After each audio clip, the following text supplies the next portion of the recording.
Every finance video out there is going to tell you what to buy. Real estate, stocks, private equity, the next hot fund. Almost none of them are going to tell you what to walk away from.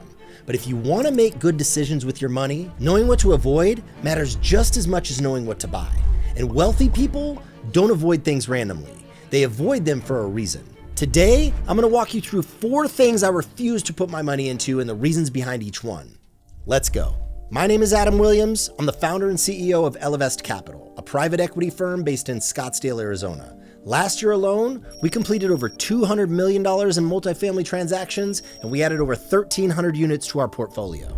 This is what I actually avoid with my own money and why. Number 1, high-fee mutual funds and actively managed accounts. This one genuinely bothers me because I've watched it quietly cost people millions of dollars without them ever realizing it.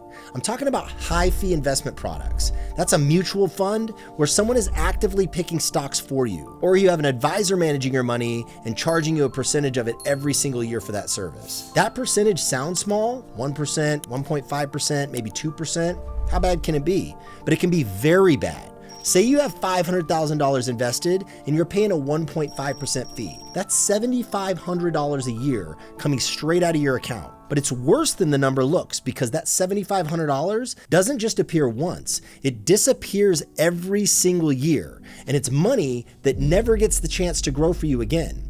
Not next year, not the year after, and not 30 years after that. And over 2 or 3 decades, the difference between a low fee structure and a high fee structure on a meaningful portfolio isn't thousands of dollars, it's hundreds of thousands of dollars, sometimes even millions of dollars. And here's what's the worst part. Nobody sends you a bill for that fee. It's just taken out before your return is ever calculated. So your statement shows a smaller number, not a charge. If you never see the number, you never even feel it. I don't personally put my money into anything with fees like that. Not because these funds always perform badly, some of them do fine, but because I'm not willing to hand over money I don't have to, especially money that would otherwise keep growing and compounding for me. So here's a simple question worth asking before you put money into anything. What is it actually costing me in real dollars, not in percentages?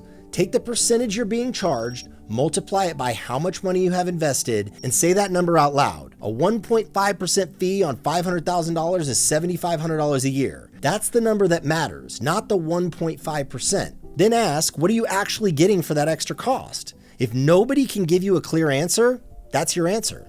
All right, number 2. Timeshares. A timeshare is when you buy the right to a vacation property for a week or 2 a year, instead of buying the entire property yourself. On paper, it sounds kind of smart. You get access to a nice resort for a fraction of what it would cost you to own it outright yourself. In practice, it's one of the worst financial decisions a person can make, and I've watched it happen to plenty of people who should have known better. The pitch is always the same. A nice resort, a free breakfast, a guy in a polo shirt telling you'll never pay full price for a vacation again. What he doesn't tell you is that almost nobody can resell a timeshare. The resale market barely exists. There are entire companies whose entire business is charging you to help you get out of a contract you don't want to be in anymore. And the maintenance fees keep climbing every single year, whether you use your week or not, even while you're actively trying to give the thing away for free. If you want a vacation, go book a hotel and go home when it's over. If you want real estate that actually makes you money, buy real estate that produces income. Those are 2 completely different things, and nobody selling a timeshare wants you to notice the difference.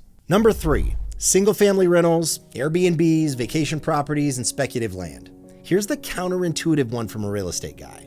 I wouldn't personally invest in single-family rentals. I wouldn't do Airbnbs, I wouldn't buy vacation properties, and I wouldn't speculate on raw land, like buying a piece of ground with nothing on it and hoping the value's more later. And I get this question a lot. You're a real estate investor. Why don't you own a rental house or a vacation property? Because of what I learned a long time ago, that the secret to building serious wealth is not doing everything. It's doing one thing really, really, really well.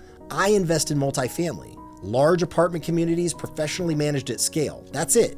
That's my entire strategy. Here's why the others don't make sense for me. See, single family doesn't scale.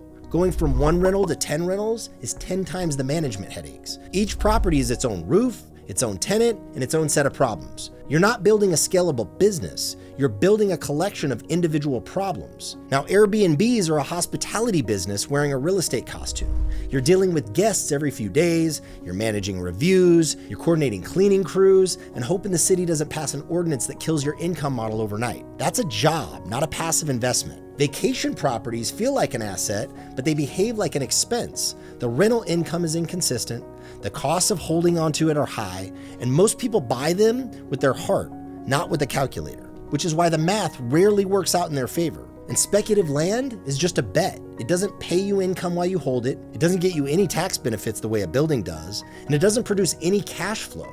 It's just a piece of ground you're hoping someone else wants to buy for more than you paid later on. None of those fit what I'm building, so I don't touch them. You should pick your one thing, get great at it, focus on what builds wealth in that way, not spreading yourself too thin across a bunch of stuff that never does. And number 4, individual stocks. I personally would not put my money into individual stocks. Buying shares in one company at a time, betting that a company like Apple or Tesla is going to go up.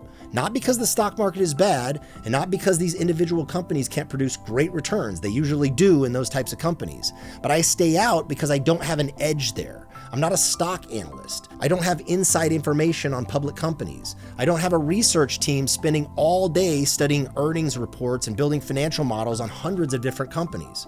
If I buy a stock, I'm competing against institutional investors, hedge funds, pension funds, people who do this full time, with resources and information that I'll never have access to. And here's something that doesn't get said enough. Even professional fund managers, people whose entire career is picking stocks for a living, mostly lose to a base index fund, a simple basket of the 500 largest public companies that anyone can buy in minutes over a 10-year hold period. If the professionals are losing at that game more often than they're winning it, what does that tell you about the odds for the rest of us? When I invest in multifamily real estate, I actually have an edge. I know the markets, I know the operators, I know how to underwrite a deal, meaning I know how to look at the numbers on a property and tell you whether it's actually a good investment or not. I know what good management looks like and what bad management costs you. That's 20 years of seeing patterns most people never get the chance to see.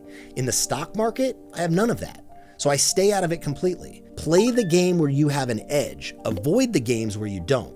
That one rule has done more for my portfolio than any single stock pick ever could. Building wealth isn't just about where you put your money, it's where you don't.